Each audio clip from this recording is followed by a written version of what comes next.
आप अवतल दर्पण का तो खत्म हो चुका है, अब आता है उत्तल दर्पण। उत्तल दर्पण में मोस्टली दो है मुख्य रूप से। Yes sir. ठीक है, पहला है कि जब वस्तु को अनंत पर रखा जाता है, कल भी बताया था कि अनंत का मतलब कोई निश्चित दूरी नहीं है, इसमें कोई भी दूरी नहीं है, उसको हम अनंत कहते हैं। जब वस्तु को अनंत पर रखा है, ये वस्तु अनंत पर रखी है, और जब यहाँ से लाइट जब जाएगी, ये उत्तल लेंस है। उत्तल लेंस है, जो बीच की प्रकृति होती है उत्तल लेंस की, वो उठी हुई होती है किनारों पर, ये धंसा हुआ होता है। तो जब ये फोकस इस पर पड़ता है, पहले बताया था कि फोकस पड़ने के बाद में दर्पण में क्या होता है, प्रकाश उसी माध्यम में वापस हो जाता है। लेकिन उत्तल दर्पण की जो प्रकृति होती है, जो इसमें प्रतिबिंब बनता है, वो दर्पण के पीछे लेकिन कैसा होता है, ये कल्पनातीत होता है। इसको कल्पना किया जाता है कि इसका जो प्रतिबिंब है पीछे बनेगा। और कंडीशन थी कि जब वस्तु अनंत पर रखी जाती है, ये वस्तु अनंत पर है, तो हमेशा इसका जो फोकस प्रतिबिंब बनता है, जो यहाँ पे ये प्रतिबिंब बनता है, ये जो प्रतिबिंब बनता है, ये बिंदु की आकार का बनेगा। और जितना भी जो भी प्रतिबिंब दर्पण के पीछे जाएंगे, वो आभासी और सीधा। और वस्तु जब अनंत पर रखी है, तो कंडीशन है कि बहुत छोटा बिंदु के आकार है, क्योंकि वस्तु की दूरी निश्चित नहीं है। अगर वस्तु की दूरी निश्चित होती तो उसी हिसाब से जो प्रतिबिंब बनता, वो छोटा भी बन सकता था, समान आकार का भी बन सकता था, बड़े आकार का भी बन सकता था। लेकिन जब वस्तु अनंत पर रखी है, तो ये बिंदु के आकार का ही। और आभासी और सीधा, क्योंकि वास्तविक उल्टा सिर्फ अवतल में बनते हैं। जब उत्तल दर्पण की बात आती है, तो आभासी और सीधा। तो ये कंडीशन पहली होगी। इसमें डाउट है किसी को? पहली कंडीशन तो हमने बता दी थी, जब वस्तु अनंत पर रखी। दूसरी कंडीशन में दो ही बनते हैं। ये दूसरी कंडीशन है कि जब वस्तु अनंत तथा ध्रुव के बीच में रखी जाती है। ध्रुव क्या होता है, किसी भी दर्पण का पोलर सेंटर परावर्तक पृष्ठ का जो केंद्र होता है, उसी वजह से इसका परावर्तक पृष्ठ, इसका केंद्र कहाँ है, बीच में। हाँ, तो अनंत तथा ध्रुव के बीच में। अब ये वस्तु अनंत कहाँ है कुछ पता नहीं है, लेकिन अनंत से भी और अनंत के बीच में थोड़ी सी दूरी पर ये वस्तु रखी है। यहाँ से जब ये फोकस पड़ेगा, तो जब ये फोकस पड़ेगा इसमें, तो यहाँ से जैसे ही देखो ये प्रकृति तिरछी है, यस सर, तो जब फोकस पड़ेगा तो उसी के अकॉर्डिंग जितना ये तिरछा होगा, उसी के अकॉर्डिंग एंगल चेंज हो जाएगा, ऊपर एंगल चला जाएगा। ये एंगल चला गया, अब यहाँ से रिफ्लेक्टेड एंगल हो रहा है, तो ये क्या करता है, यहाँ पर ये परावर्तक, प्रकाश का परावर्तन यहाँ निर्माण होता है। प्रकाश का परावर्तन पढ़ा है ना, जब इस तरीके की कोई कंडीशन होती है ऐसी, या विलंब होता है। Yes sir. ठीक है, तो जैसे प्रकाश पड़ता है, उसी एंगल के अनुसार वो प्रकाश रिफ्लेक्ट हो जाता है। तो वही है, जैसे ये मुड़ा है, प्रकाश जैसे ही पड़ता है तो उसी के एंगल के अनुसार रिफ्लेक्ट हो जाता है। और जब रिफ्लेक्ट होगा तो यहाँ पर दो एंगल बनेंगे, एक L1 और एक L2। ये इंसिडेंट एंगल है, ये वाला ये एंगल आई है, और ऊपर वाला एंगल आ है। लेकिन सर उसमें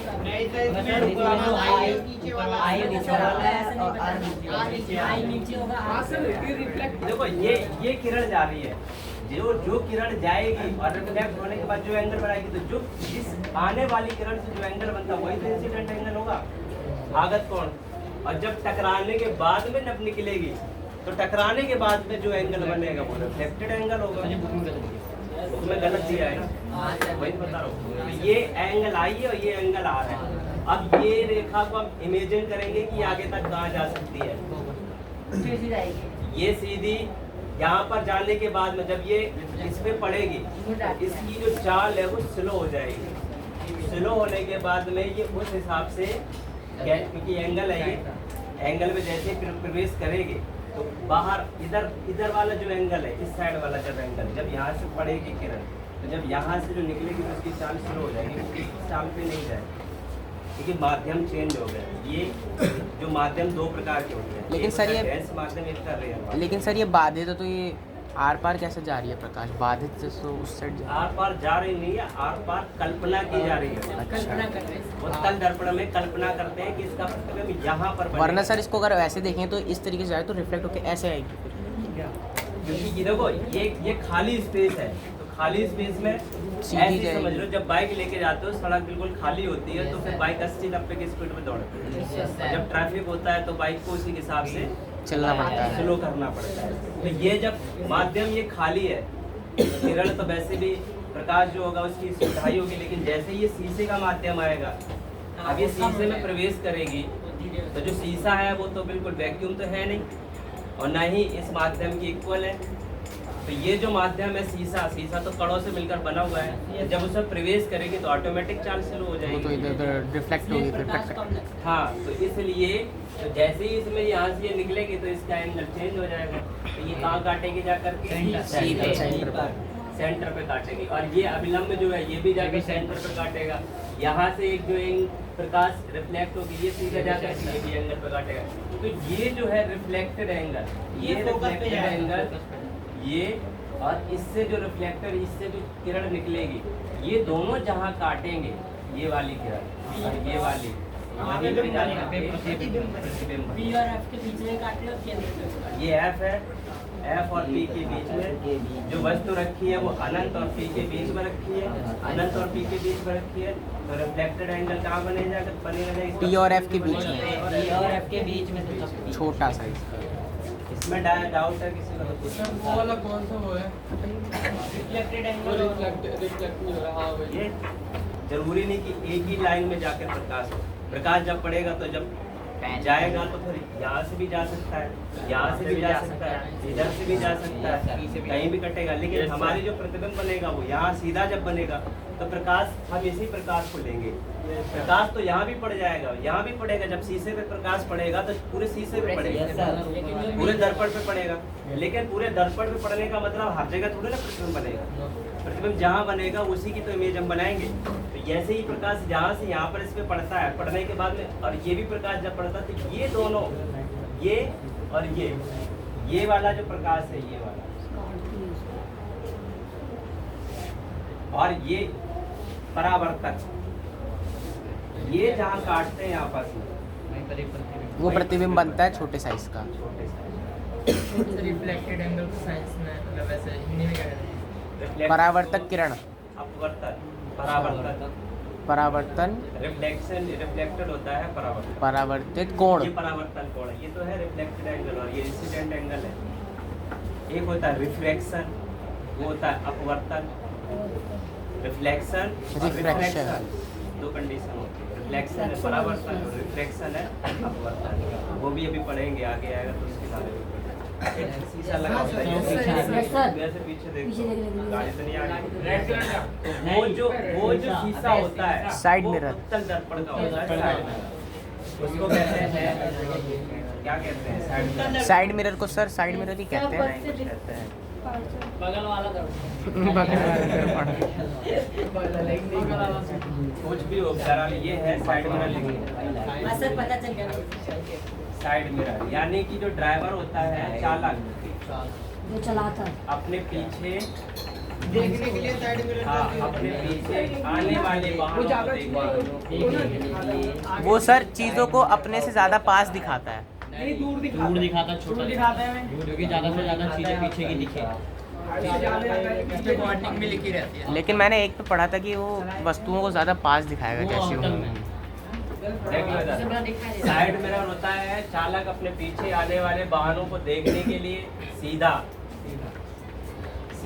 जो उस दर्पण में जो प्रतिबिंब बनता है वो सीधा बनेगा और छोटा बनेगा। बस दो कंडीशन है, सीधा और छोटा। देखना कभी जाकर, देखा तो बहुत, हाँ सर, मैंने देखा है। इस कॉन्सेप्ट को लेकर नहीं देखा होगा। साइड मिरर को चलाएगा। साइड मिरर को मैं देख देखा के तो बहुत चलाएगा। है, लेकिन इस कॉन्सेप्ट को लेकर नहीं देखा है। तो आप देखना जाकर, इतने से शीशे में पूरी गाड़ी आ जाती है। पूरे पीछे का बैक गाड़ी आता है। इतनी बड़ी होती है और इतने शीशे में आ रही है तो जाहिर सी बात है छोटा ही है। लेकिन सर वो शीशा तो ऐसे, छोटा है। शीशा तो समतल होता है। नहीं भाई समतल मतलब दिखता है, वो बड़े से देखने में तो फ्लैट उसको लगता है। पकड़ ऐसे हाथ लगा के देखना तो तुम्हें बीच की प्रकृति उठी नजर आएगी। थोड़ा सा सर वैसा हल्का हल्का उठा एक्चुअली जैसे उठाओगे ना वैसे ही उसको छोटा करता चला जाएगा। इसीलिए हल्का सा आप होता है। बहुत ज्यादा, अगर बहुत ज्यादा उठाओगे तो प्रतिबिंब बिल्कुल वस्तु के छोटा हो जाएगा। बिंदु के साइज का। हाँ, तो उसी के अनुसार जैसा तुम उसको दर्पण को जैसा उठाओगे उसी के अनुसार उसका साइज बिल्ट होता चला जाएगा, उसी के अनुसार। तो ये ध्यान रखना। तो ये हो गया सीधा और छोटा पीछे आने वाले। जैसे ऐसे तुमने देखा होगा एम्बुलेंस है, एम्बुलेंस में आगे क्या लिखा होता है? सर उल्टे में लिखा रहता है एम्बुलेंस, और दर्पण में क्या होता है? सीधा दिखता है। लेफ्ट पार्श्व हो जाता है, पार्श्व प्रतिबिंब होता है, यानी कि पार्श्व परावर्तक हो जाता है। लेफ्ट राइट हो जाता है, राइट लेफ्ट हो जाता है। तो जब उसमें उल्टा लिखा होता है तो वो राइट सीधा दिखता है। सीधा। तो जब हम पीछे देखते हैं तो वो हमें एम्बुलेंस आ रही है। सीधा दिखाई देता है। बिंब हमेशा दर्पण के बाईं ओर जाता है और प्रतिबिंब फिर उस हिसाब से बनता है। पोलर दर्पण का जो पी है ध्रुव है, तो यहाँ से ही सभी दूरियां मीजर की जाती है इधर की तरफ। सर वो उसके पोलर से ही मापी जाएंगी। प्रतिबिंब कितने सेंटीमीटर बनता है, तो ये मिड पॉइंट होता है, यहीं से सभी दूरियों को मेजर मापा जाता है। किया जाता है। ये होता है X, ये होता है X, धनात्मक होती है, इधर की ऋणात्मक होती है, ऊपर की धनात्मक, ये नीचे की ऋणात्मक। और ऋणात्मक। निर्देशांक यही कॉन्सेप्ट इसमें रखा जाएगा। देखो अब यहाँ पर इधर ऋणात्मक है और वस्तु कहाँ रखी जाती है? पोलर के दाईं साइड साइड। रखी जाती है। तो वस्तु जब इधर रखी जाती है तो बिंब हमेशा किस में नापी जाएगी? माइनस में। माइनस में, यानी कि ऋणात्मक में। बस ये कॉन्सेप्ट दिमाग में रखना, जब क्वेश्चन आएगा तो इस कॉन्सेप्ट को दिमाग में रखना पड़ेगा। उसी के अकॉर्डिंग तुम्हें ये ध्यान रखना कि वस्तु ऋणात्मक है या वस्तु धनात्मक है। उत्तल बिंबित, हाँ, अवतल दर्पण से अवतल दर्पण में जो बिंब होता है वो ऋणात्मक होता है।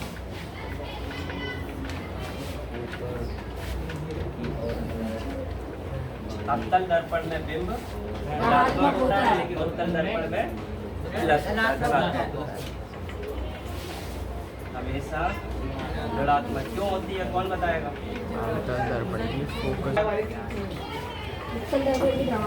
धनात्मक फोकस दूरी और सॉलिड रीजन कौन बताएगा? सामने होती है, इस साइड होती है। तो मैंने कहा इसको कॉन्सेप्ट को ध्यान में रखो। उधर भी बस दूरी है तो ऋणात्मक में है।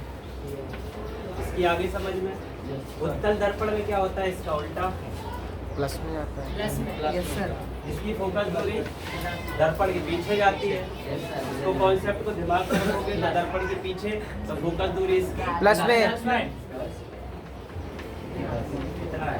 बस इसमें दूरी का बताना पड़ेगा। ये पूछ लेगा कि उत्तल दर्पण की फोकस दूरी इतने सेंटीमीटर है तो प्रतिबिंब की दूरी कितने सेंटीमीटर होगी?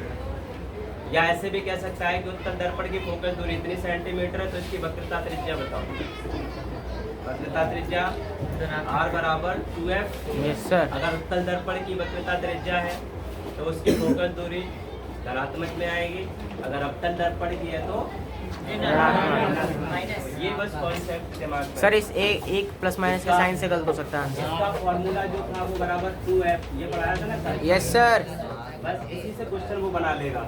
ये एक उत्तल दर्पण है जिसकी फोकस दूरी 40 सेंटीमीटर है। मान लो इसकी फोकस दूरी 40 सेंटीमीटर है, ठीक है। और जब 40 सेंटीमीटर है तो इसकी त्रिज्या बताओ। तो इसके लिए वो ये भी पूछ सकता है कि एक दर्पण है जिसकी फोकस दूरी 40 सेंटीमीटर है तो इसकी त्रिज्या बताओ, तथा ये बताओ ये दर्पण किस प्रकृति का है? उत्तल दर्पण, क्योंकि वहाँ इसने साइन नहीं दिया है। अगर वो कहता है कि एक दर्पण है जिसकी दूरी माइनस में 40 सेंटीमीटर है, अवतल दर्पण है। ये छोटी छोटी चीजें हैं, दिमाग में। प्लस में है तो उत्तल, हाँ।